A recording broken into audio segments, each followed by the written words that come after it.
Welcome to FYI.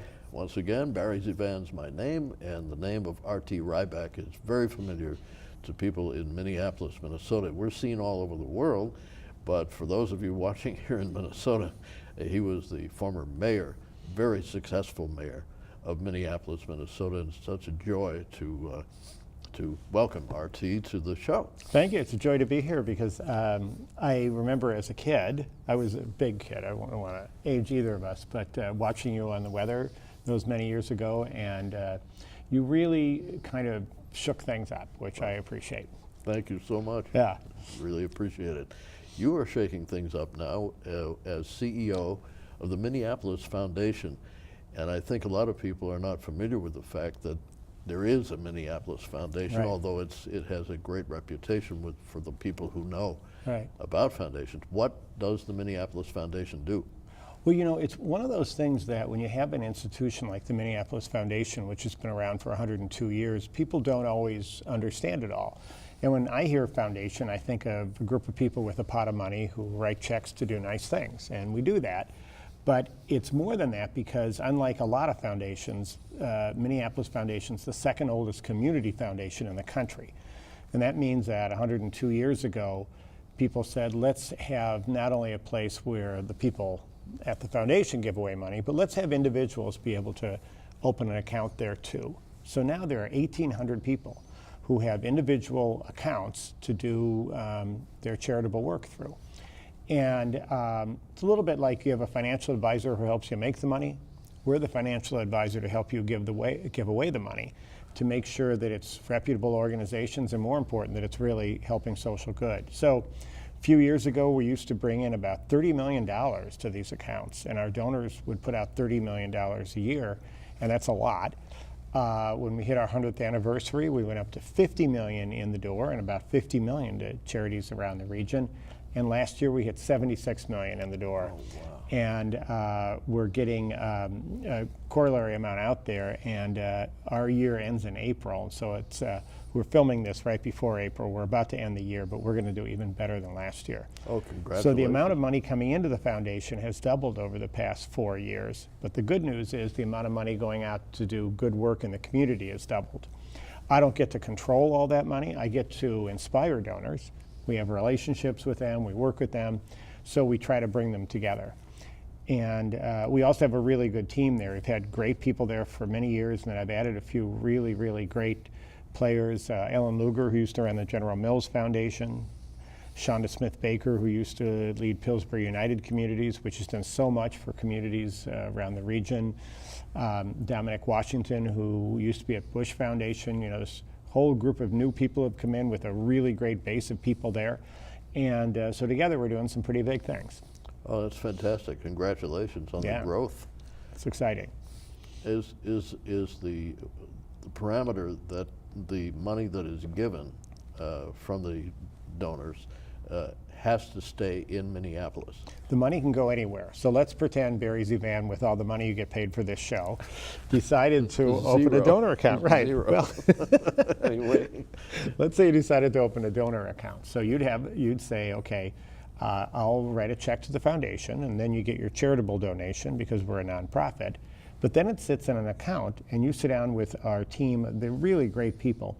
They'll sit down with you and say, you know, tell us what you care about. And you'll maybe say, I care about education, or I want to help North Minneapolis, or I care about the environment.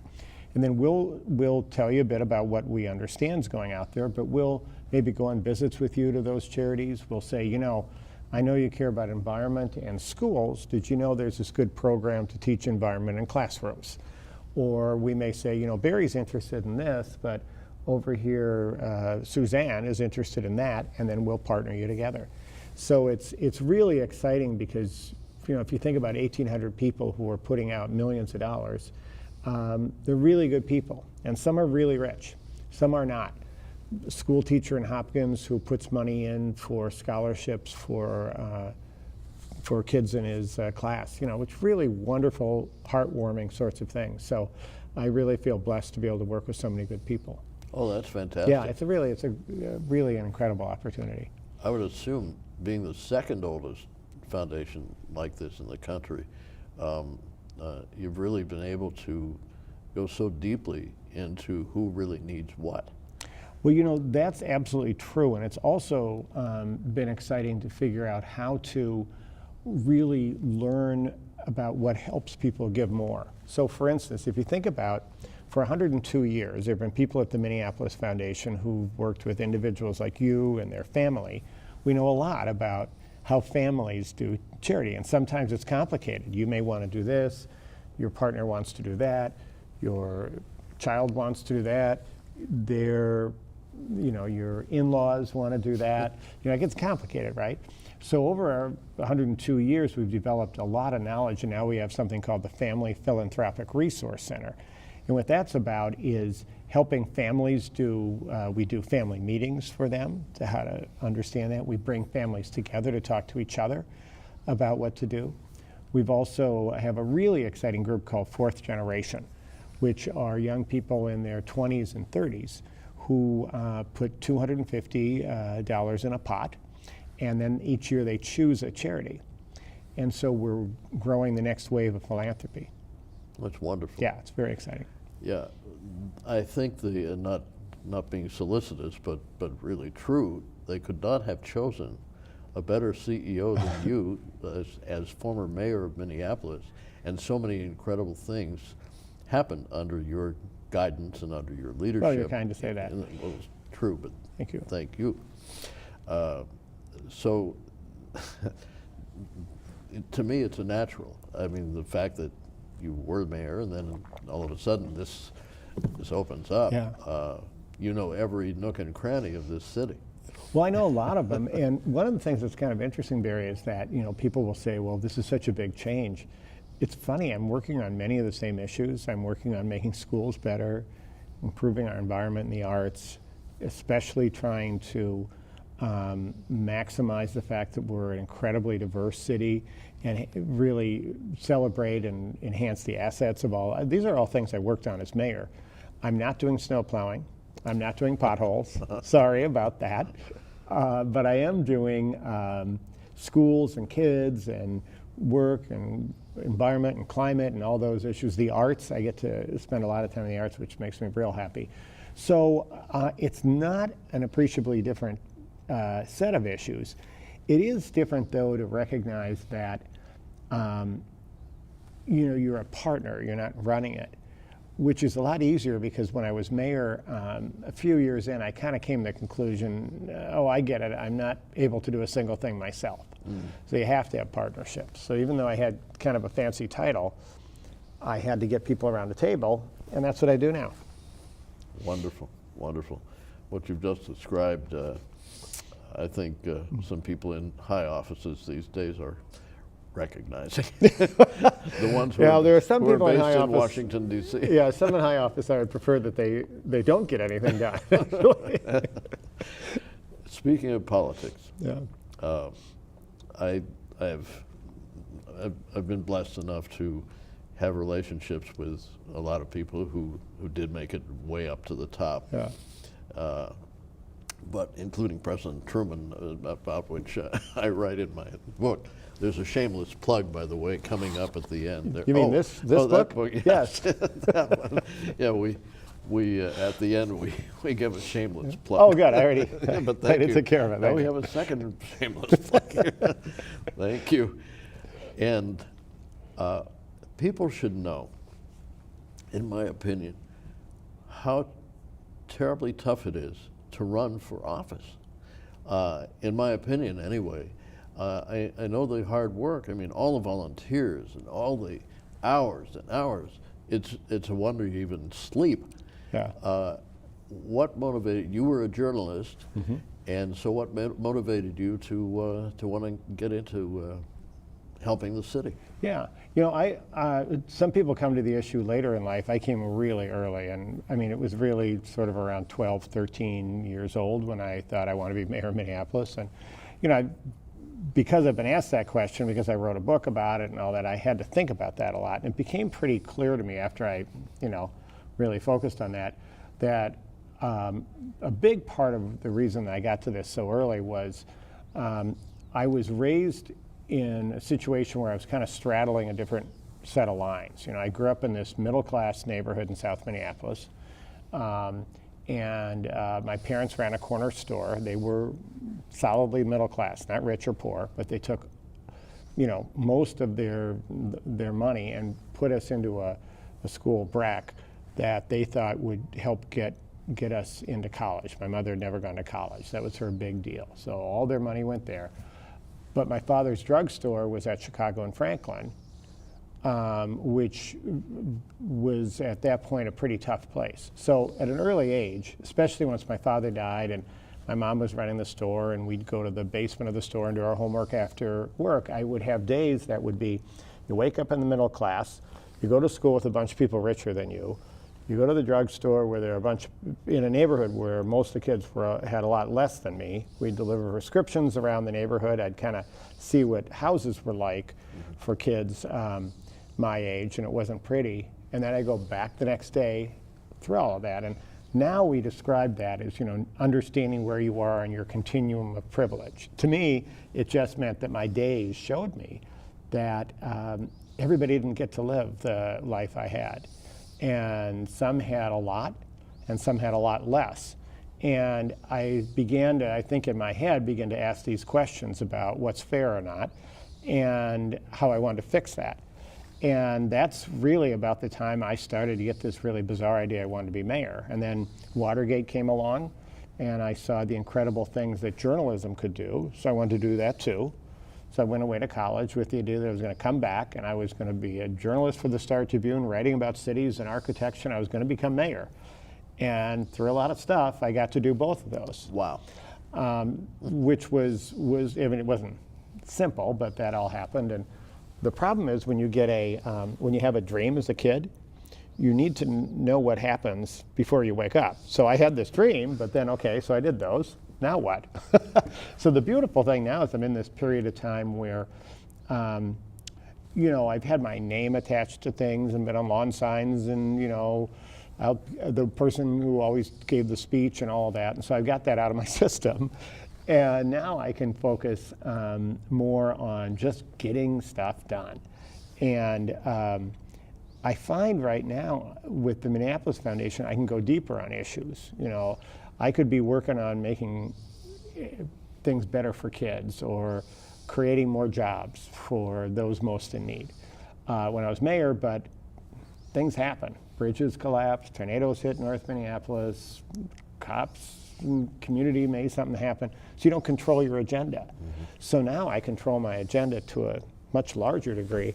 So I get to work on the same things, go deeper, and do it in partnership with a lot of folks. So it's kind of a sweet situation. Well, it was sweet for the nation, too, because you became the co-chair of the Democratic National Committee, correct? Yeah. And you got a lot done. Well, that was an interesting experience. I wasn't necessarily a professional Democrat. I was a big Obama guy. I was the first mayor in the country to endorse him. So he appointed me to that. And it was sort of an unusual period because it was really fun to get to, go on and help make his administration more successful. When you get in the middle of all those party politics, I think you mentioned to me off the air that you went to the same high school as Debbie Wasserman Schultz, who'd been a chair of the Democratic National Committee, and I wasn't very pleased with the way she did things. So that was kind of an interesting experience of getting in the belly of the beast. I'm not nuts about inter-party politics. I'm interested in closing gaps that we have, about seeing people as assets, not deficits. I don't like the fact that we're so fractured right now. And I think one of the things that's really good about being a mayor is it really didn't matter what party someone was. It was much more important to just solve the problem. And I think sometimes these days we wind up seeing labels instead of solutions. Mm-hmm. And so that's, I think, a challenge for me. So I don't miss the sort of that piece of it, the whole partisan thing. Yeah. was going to say, I did not go to high school with Debbie. No, I know that. Yeah. Yeah. That would make her 80 years old now. No, I went to the same high school in New York that she went to. Yes. Yeah. Okay. Good. But Sorry. many years before Debbie was probably born. Right. And there was Forest Hills High School, is Yeah. what it was. But I lived in the same city as Hubert Humphrey, but we weren't contemporaries. That's right. He also was wonderful to me. I write about him in the book Really, too. Yeah. you know, my father was a pharmacist. He ran the Walgreens at 9th and Nicollet. Was his first big job in Minneapolis, and Humphrey was a pharmacist. So my father, I think, is one of the 4 zillion people in Minneapolis who said they had a close personal relationship with Hubert Humphrey. Who I don't know how he did that, because everybody. I mean, where did you meet him? Well, I first met him when I was program director at a TV station in Seattle, and that was in 1965. Oh. And he was giving a speech, and I knew Warren Magnuson, the senator from Washington State. So we first met, and I get back here to the Twin Cities in 1970. And I mean, he had written me so many personal letters and everything else. Barry, how are you? Yeah. And it's like, how do you remember my name? I know, it was really. Oh, he was incredible. These are incredible stories. When I got to got elected mayor, I thought, well, geez, this is the office that Hubert Humphrey had. So I assumed, you know, you look at Minneapolis City Hall, it's like this huge, you know, historic building.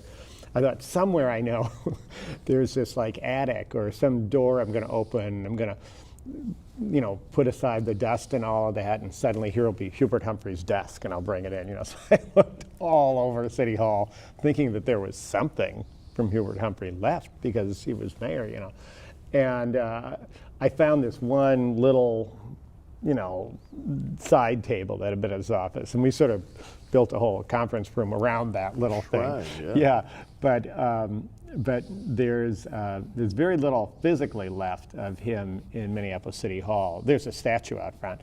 You know, the thing people don't remember as often is what a good job he did as mayor. He was only there for a very short period of time, but the city was having a lot of issues with corruption and with racism and anti-Semitism.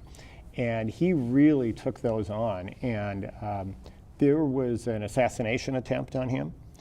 Once I was just reading about this like a couple of weeks ago, which I didn't know, and he, you know, he's really played a gutsy role in that. Oh, he was phenomenal man. Yeah. Yeah, I was honored to MC Vice President Mondale's inaugural banquet in Washington, D.C. That must have been great. In 1977 at the Washington Hilton, and I got to introduce Vice President Humphrey. It was 1 year to the day before he died. Wow. And I described how many instances in which he played a role in my life. Yeah. And one of them was the night that President Kennedy, or the day that President Kennedy was assassinated. I was driving back home. I was living in Idaho Falls at the time. I also had been a speech doctor for Senator Frank Church, so I was. Oh, I loved Frank Church. Yeah, well, he was great. He arranged an interview for me to do an interview with President Truman, which is in the book too. Oh, cool. So anyway, I was driving back home from actually visiting friends in Yuma, Arizona, and so had to stop in Las Vegas briefly, and I told my wife, I said, I'm driving all night. This is an important night. I'll never forget it. I was driving through southern Idaho, almost home, and here I hear, he was Senator Humphrey then, with Senator John Pastore talking about presidential succession. And Hubert's calmness, trying to calm the country. Yeah, this is at 4 in the morning. Yeah. And his calming words made it, it'll never be acceptable, but at least palatable to say, okay, we're going to get through this. Yeah. And well, you know how he was. Everybody, I mean, he was just so positive, and so what a role model. Yeah. You know, it's interesting because growing up, you know, like I came out of high school, in 1974, I think. So and I was pretty politically active. So during that period of time, there was the whole Vietnam era and a lot of anti-war work. So as I was coming of age politically, I was more in line with Gene McCarthy, who was much more about getting out of Vietnam than Humphrey. And so the frame I had of Humphrey was historic, good, but boy, wrong on Vietnam, which he was nowhere nearly wrong eventually. But I think for a lot of us, it took a while to kind of understand the whole sweep of this guy's life and career. And there's this wonderful documentary that KTCA did about him.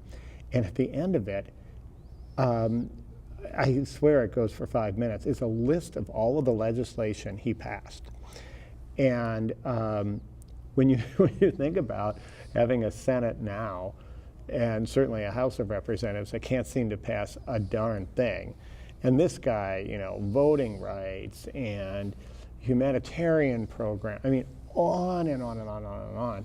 It's really, truly remarkable.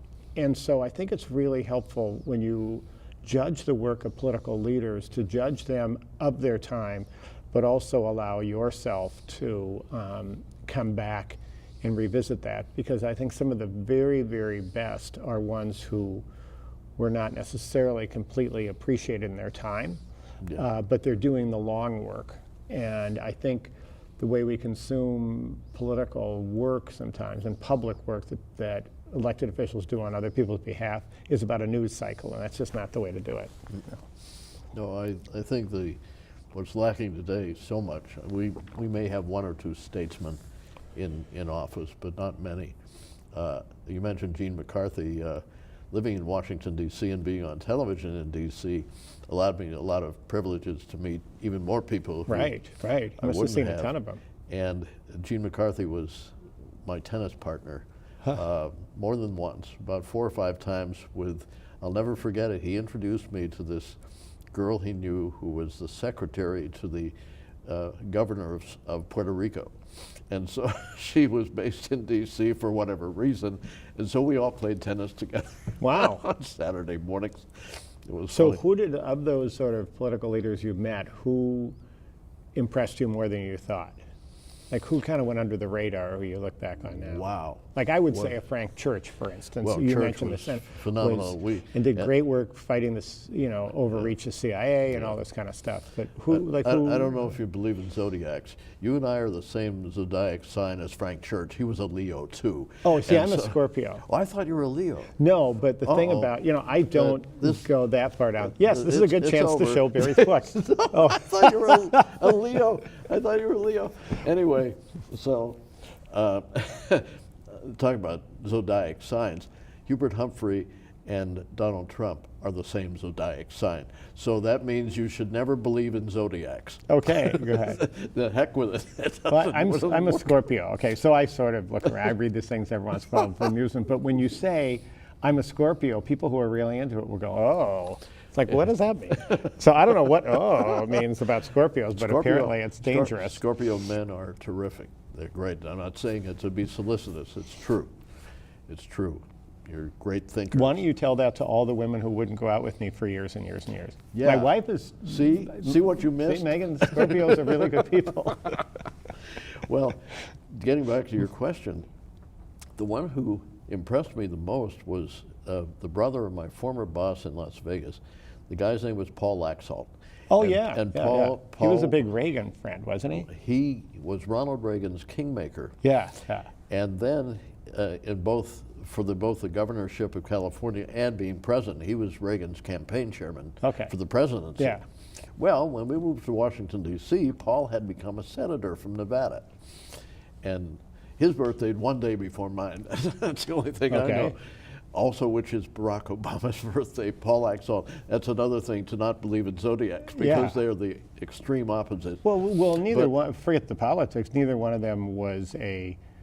They were sort of a more intellectual and not necessarily calling big bunches of attention to themselves. Which is true. Yeah. But anyway, Paul and I, after he became senator, we were living there. He called me one day. He said, "Barry, I want to play tennis with you." come over to the McLean Racket Club this Saturday and we'll do it. So to make a long story short, there was another fun sidebar story too, which we don't have time to tell.